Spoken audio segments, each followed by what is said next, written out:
We have been misled into believing that clean energy must be expensive and out of reach.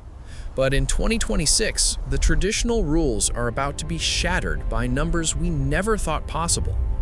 Have you ever seen a target price graph plummeting from $8 down to just $1 per kilogram? This isn't magic or accounting trickery, but a massive disruption from a technology called SOEC and seawater electrolysis, which is about to turn this world into a giant, inexhaustible fuel tank. Today, I'm not just here to sell a dream, but to take you deep behind the patents, the classified reports from the US Department of Energy, and the mega projects in Europe to find out who exactly will be the true master of the clean energy battlefield. If we go back through history, the concept of splitting water with electricity, or electrolysis, is not new. It was discovered back in the 19th century. To put it simply, it's using electricity to tear water molecules apart, H2O, into hydrogen and oxygen gas. Electricity flows through an anode and a cathode, with a membrane barrier preventing these two gases from recombining. But the heart of why the world is excited about it again in this era is that we can take surplus electricity from solar cells and wind turbines to tear water apart and create green hydrogen, a fuel that when burned leaves behind nothing but drops of water. The battle in this industry isn't just about science, it's an economic war. Let's get to know the major players in this battlefield. Player 1, AWE. Alkaline water electrolysis, the elder statesman that has dominated the market since the 1920s.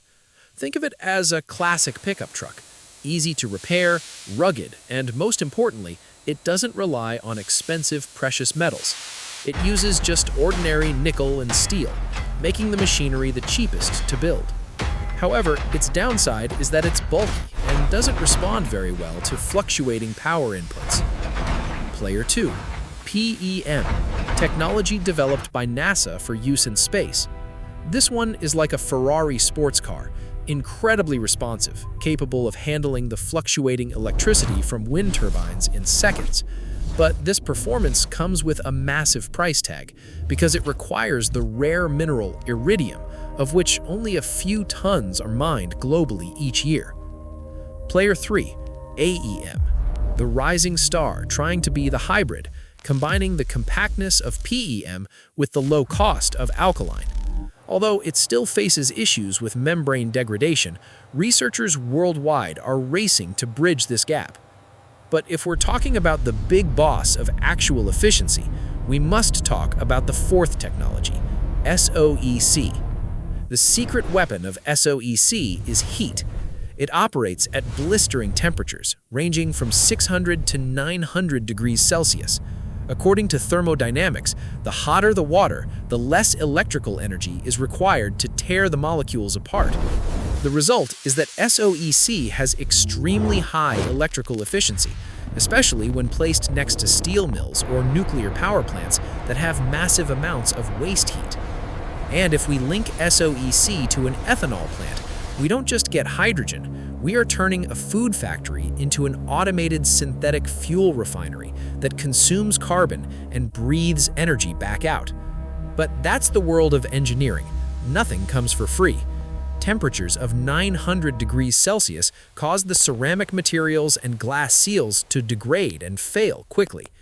Making SOEC durable enough for commercial use for over a decade is the tough challenge that global giants are racing to solve.